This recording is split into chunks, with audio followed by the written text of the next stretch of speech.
My brother tore up months of my Chinese study materials in our backyard, scattering the pieces while I cried. When I tried to stand up for myself, he pointed at me and said, "Starting tomorrow, you'll be spending your nights in a diner." I just stared at him. That was 6 months ago. This morning, he was standing outside my apartment in tears. My older brother said I was mocking his disability by learning a second language, and our parents took his side. Growing up, my brother Bryce was always this extremely happy kid with an extremely low IQ. He'd laugh about spelling his name wrong and make fun of himself for still taking Algebra 1 in senior year. But then he failed to even graduate. Suddenly, he became convinced that intelligence was his enemy, and anyone learning something was mocking him. Our grandmother used to play these brain training games on our computer, and Bryce turned it off right as she was hitting her high score. He even binned our 7-year-old cousin's Scrabble set that she got for Christmas after losing to her. And when I started learning Chinese to impress my crush, I became his next target. I tried to be understanding at first. I wouldn't practice in front of him and watch the videos with headphones on, but that wasn't enough. He'd heard my Duolingo notifications and start breaking into tantrums, saying I was showing off to make him feel stupid. I tried explaining it was for a girl, but he insisted foreign languages were my way of rubbing my working brain in his face. Soon, he started isolating parts of the house. The living and dining rooms became a Chinese-free zone, because that's where he needed to decompress after his shift as the door opener at Kroger. I was a little annoyed, but just moved everything to my bedroom. Door closed, headphones on. Surely this was now fine and I could practice my Chinese in peace, right? Wrong. Before I knew it, Bryce started documenting my study sessions in a headache journal, claiming the Chinese that was coming through the walls triggered migraines. He'd text Mom pictures of himself holding his head when I was practicing. I told him I was using headphones and just writing, not even speaking, but he said just knowing that I'm mocking his disabilities was triggering. And because Bryce was my parents' special little boy, they took his side. Dad pulled me aside and said, "Your brother has challenges you'll never understand. Is impressing some girl really worth making him feel worthless?" Mom was even worse. She acted like I was torturing him on purpose, suggesting I learn Chinese at the library because family comes first, and will knowing a few phrases really be the difference between getting rejected and her saying yes? I tried to stand my ground, but before I knew it, I was sitting in our back garden learning Chinese because it was the only way Bryce felt included. But I actually liked the garden. It was springtime, meaning it got warm, and the sound of wind made me focus better. But then Bryce got fired from his job as door opener. It was the only job he'd ever held. He stormed into the back garden the day of and started tearing my printouts apart. I tried to push him away, but he was 6 inches taller and 5 years older and knocked me to the ground. He destroyed all my material right there on the spot. I was still outside crying when I heard him inside the house arguing with Mom. "It's his fault I lost the job, Mom. The joke I made at the Chinese customer was because of the Chinese he's learning." I saw Mom hesitating, but then minutes later she was coming out. "Bryce is right, honey. Your crush isn't worth destroying your brother's livelihood." I stared at her in disbelief as she knelt down and helped me pick up what was left of my material. All forms of Chinese studying were now banned from our living area during Bryce's waking hours. "It's okay," Mom said. "You can practice from 5 to 6 a.m. before school." I remember waking up at 4:45 a.m. for the next 3 days, sitting at the table learning through my apps. I was sleep deprived and my head hurt from staring at the screen in darkness. Lights on anywhere in the house before waking time triggered Bryce. And on day 4, Bryce had a complete meltdown at breakfast. Apparently, now just knowing I was learning Chinese while he slept gave him nightmares about being too stupid to exist. He demanded I leave the house entirely if I wanted to practice. "Go to that 24-hour diner if Chinese matters so much," he said. My parents barely looked up from their plate. I could tell they were content to be just bystanders. "Starting tomorrow, you'll be—" Bryce was speaking as if it was already determined I'd be spending my nights in a diner. I cut him off mid-sentence. "Shut up, I'm not going!" He stared at me like I had multiple heads. "What did you just— Do you have any idea why I'm learning Chinese?" I cut him off again. "Yeah, it's for that little crush of yours." "Not just that," I said, with this look that I could tell made him skeptical. I raised my voice. "This was never about making you feel stupid, Bryce." "Yes, it— Would you listen for once in your life?" I interrupted for the 3rd time now. "Lynn's dad owns a gaming company," I said. My voice was shaking. "He literally only hires family friends because he trusts them more than random applications. You sit here every single night saying you'd kill for a gaming job, talking about how you know every game, every developer, every piece of industry news." Bryce's face was changing. "If I dated Lynn, you'd be at family dinners. You'd be at barbecues. Her dad would meet you, see how passionate you are about gaming, and probably offer you something. But now," I looked him straight in the eyes, "now I'm never mentioning your name. And when her dad asks about my family, which he will, I'm telling him exactly what kind of person my brother is. Someone who'd rather destroy my first relationship than let me be happy. Someone who weaponizes his disability to control everyone around him." The silence was deafening. Mom's fork stopped halfway to her mouth and she put it back down on her plate. She shifted in her chair and looked between me and Bryce before finally asking if what I said about the gaming company was true. The words came out slow like she was testing each one. Bryce didn't answer her. He just pulled out his phone and started scrolling through one of his games, the one where you match colored blocks that he played for hours every night. His breathing got heavy and I could see his hands gripping the phone so tight his knuckles went white. Nobody said anything for the rest of dinner. I went to bed that night thinking maybe I'd finally gotten through to them. The next morning I woke up to find Bryce sitting on the floor outside my bedroom door with that stupid headache journal in his lap. He looked up when I opened the door and said he wanted to talk, but his voice was different, like he was asking instead of telling. I stepped over him and headed downstairs, but he scrambled up and followed me. He kept talking as we went down the stairs, saying he'd been up all night looking at the gaming company's website. They were hiring junior game testers and you didn't need a degree, just passion and knowledge about games. His voice cracked when he said he had both of those things. I went to the kitchen and grabbed a bowl from the cabinet and the cereal from the pantry. Bryce stood in the doorway watching me pour the milk, waiting for me to say something. After everything he'd put me through for months, him suddenly wanting my help felt wrong. I finally asked what his point was. He took a step into the kitchen and the words seemed to hurt him when he said he needed me to introduce him to Lynn's dad. He actually said, "Please." Mom came into the kitchen then, and she looked terrible with dark circles under her eyes. She said she hadn't slept either because she kept thinking about what I'd said about destroying my first relationship. I turned to face both of them while holding my cereal bowl. I told them it wasn't just about the relationship, but about respect, because I was 16, not 6, and deserved to pursue my interest without being sabotaged. Bryce slammed his journal down on the counter so hard the salt shaker jumped. He shouted that fine. The headaches were fake, and he'd made it all up because he was jealous. Even he looked surprised that he'd said it out loud. Dad appeared in the doorway, already dressed in his work clothes with his tie done up and his briefcase in his hand. He said he'd heard what Bryce just admitted, and that we'd all be discussing this tonight when he got home from work. The rest of that morning was weird, with Bryce avoiding eye contact and Mom making breakfast in complete silence, while Dad had already left for the office early. I grabbed my backpack and headed to school where I found Alexander standing by my locker scrolling through his phone. He looked up and immediately noticed the bags under my eyes. I told him everything about Bryce, finally admitting he'd been faking the headaches and how Dad actually heard him confess it. Alexander shook his head and asked if my parents would finally do something about it. I shrugged while grabbing my history textbook because honestly I had no idea what would happen.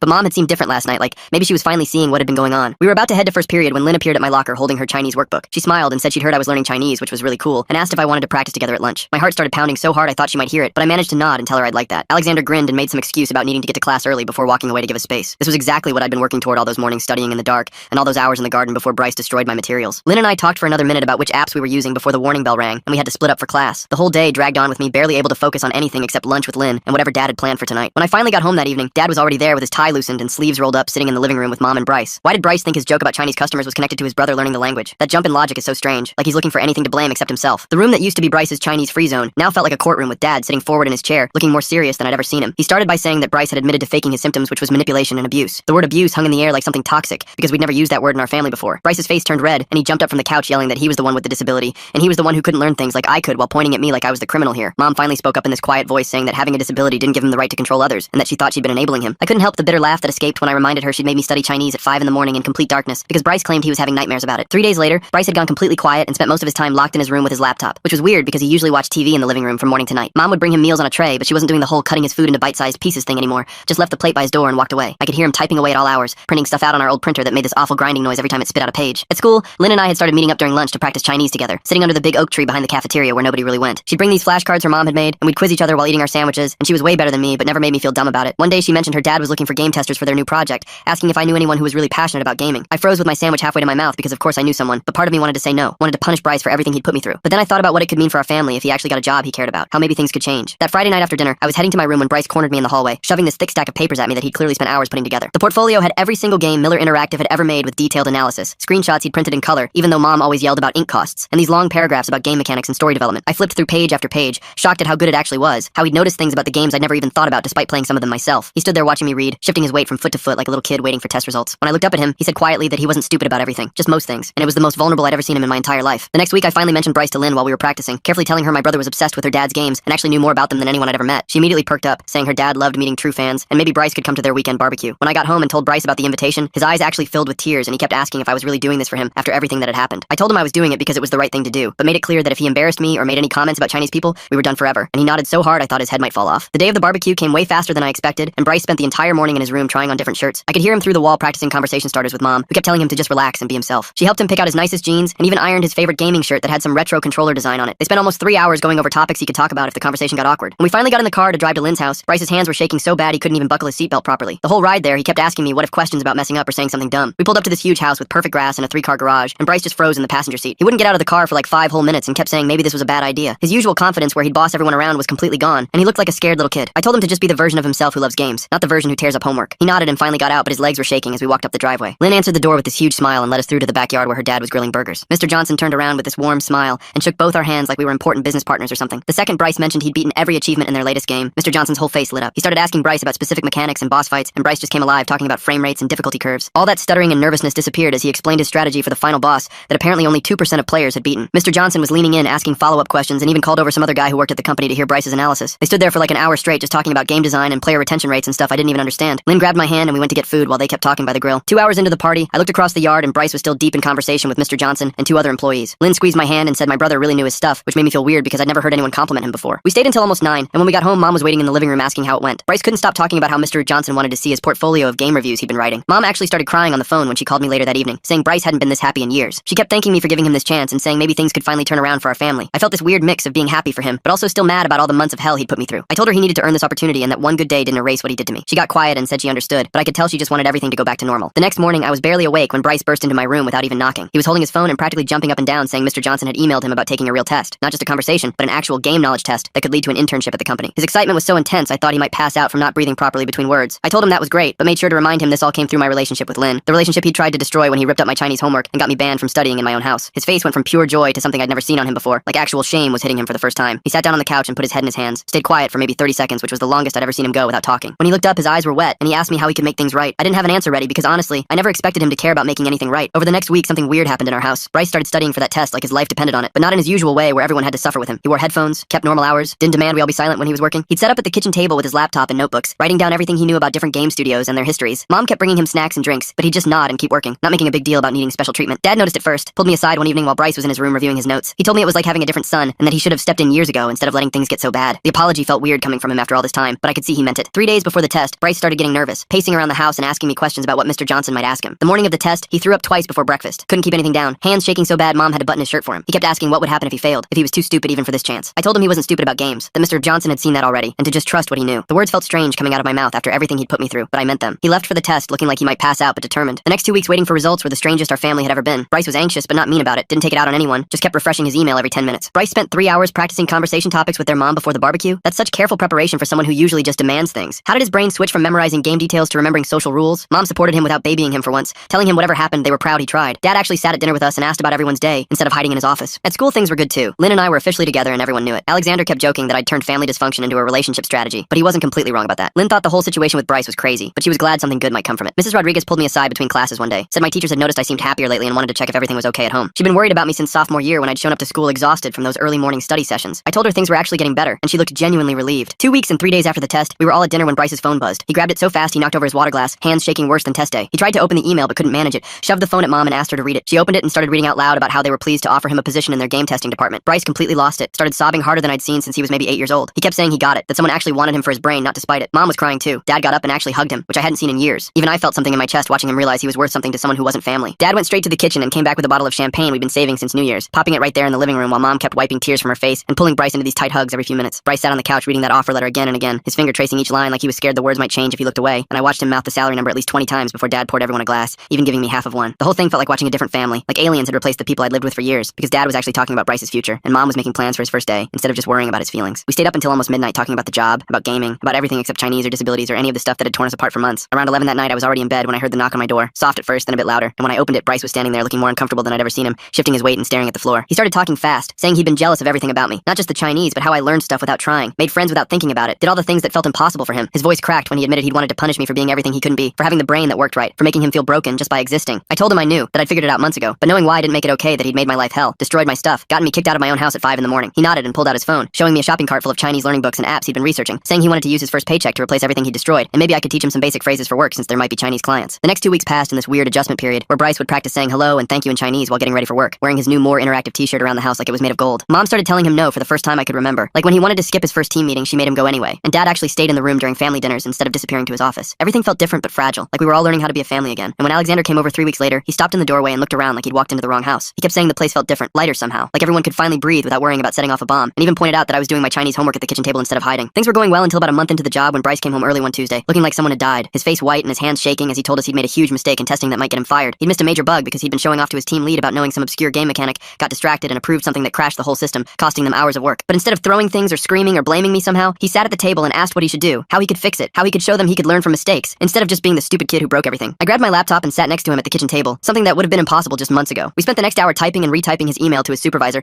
me showing him how to take responsibility without sounding pathetic, how to propose solutions instead of just apologizing. His hands were shaking as he typed, but he kept going, asking me to check his spelling, his tone, if he sounded too stupid. When he finally hit send, he stared at the screen like he was waiting for the world to end. The next morning, his supervisor called while I was eating breakfast, and Bryce put it on speaker without asking, his face white as paper. Mr. Smith's voice filled our kitchen, and I watched Bryce's jaw drop when instead of firing him, the man said he was impressed that Bryce owned his mistake and came with solutions, that most people just make excuses, that this showed real growth. After the call ended, Bryce just sat there stunned, and I realized something had changed between us, that he wasn't the brother who destroyed my stuff anymore, but someone who actually needed my help and could accept it without making it about his disability. 2 months passed like that, him asking for help with work emails, me teaching him basic professional stuff, both of us not talking about how weird this reversal was. Then at Sunday dinner, right as Mom was serving dessert, Bryce cleared his throat and announced he'd been saving money to move out. Mom's fork clattered on her plate, and Dad's coffee mug stopped halfway to his mouth. Bryce kept talking, explaining he'd found a studio apartment near work with 2 roommates who also worked in gaming, guys who didn't care about his IQ scores or that he never graduated, just that he knew every game ever made. Mom started crying, but not the angry tears I expected, more like she was watching her baby bird leave the nest 20 years late. Over the next few weeks, we packed up his stuff together, going through boxes of old games and toys, finding things we'd forgotten existed. He held up our old Dark Souls disc and asked if I remembered helping him beat that one boss, back before everything went bad, back when we were just brothers who played games together. I remembered. We both did. The invitation to Lynn's family's annual company party came addressed to all of us, but this time Bryce would be attending as an employee, not just as my brother tagging along. The night of the party, I watched him practice his presentation about game testing in front of the bathroom mirror, stumbling over words but determined to get through it. At the actual party, he stood in front of 50 people including Mr. Johnson and started talking about bug detection, his voice shaking at first, but then finding its rhythm as he explained how his different way of thinking helped him catch things other testers missed. Mr. Johnson was beaming like a proud father, and afterwards Mr. Williams, the head of testing, pulled me aside to tell me my brother had unique insights, that his perspective was actually an asset because he approached games differently than everyone else. The whole drive home, Bryce kept talking about the different bugs he'd noticed in games over the years and how maybe he could actually be good at something. And for the first time in forever, Mom and Dad were listening to him like he was an adult instead of their broken child. 3 weeks later, we were standing in Bryce's room on moving day, wrapping his gaming posters in bubble wrap while he sorted through old controllers and headsets he'd collected over the years. The apartment he'd found was only 20 minutes away, but it felt like he was moving to another country, and Mom kept stopping to wipe her eyes every time she picked up another box. She finally broke down completely when we were loading the truck, sobbing into Dad's shoulder while saying she'd babied him too long and thought she was protecting him, but really she'd been holding him back all these years. That's when Bryce's new roommates pulled up in a beat-up Honda, 2 guys from the gaming company who'd offered to share their place when they heard he was looking, and they immediately started joking with him about which console was superior while grabbing boxes like they'd known him forever. I watched them treat him like just another 20-something guy moving in with friends, not someone with a disability or special needs, just Bryce, who happened to be really good at finding bugs in games. As we finished loading everything and Bryce was about to get in the car, he pulled me aside and pressed an envelope into my hand, looking down at his shoes while telling me not to open it until he was gone. The transformation from Bryce destroying Chinese books to actually buying replacements with his first paycheck shows such a complete flip in how he sees his brother. The house felt wrong that night at dinner with his empty chair still at the table, like someone had died, except we could still text him, and Mom kept starting to call him for dinner before catching herself. After they went to bed, I finally opened the envelope in my room and found $300 in cash along with a note written in his messy handwriting that said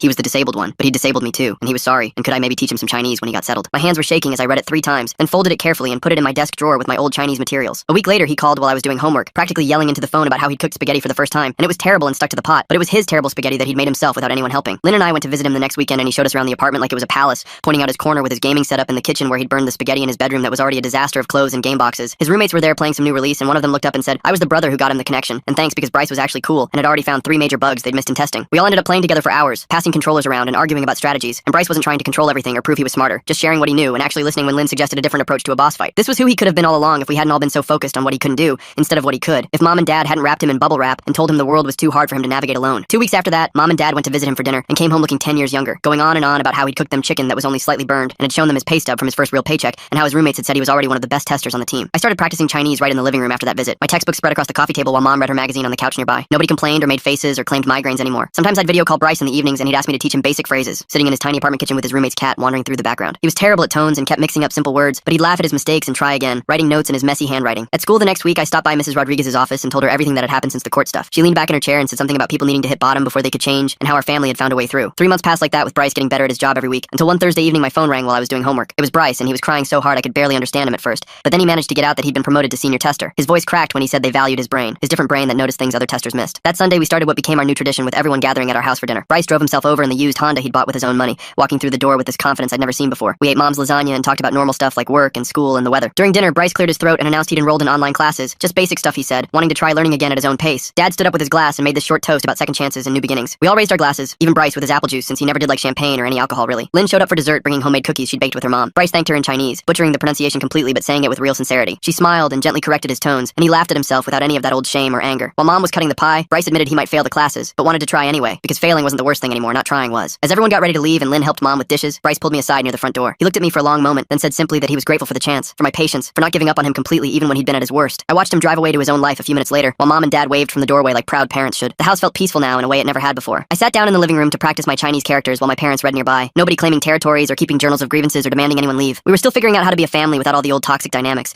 but we were learning together, making mistakes and trying again, just like Bryce with his Chinese phrases, building something better one day at a time. Man, I had a blast hanging out and just exploring all this with you today. Seriously, it's been such a fun ride. Can't wait to do it again soon. If you made it to the end, drop a comment. I love reading all your comments.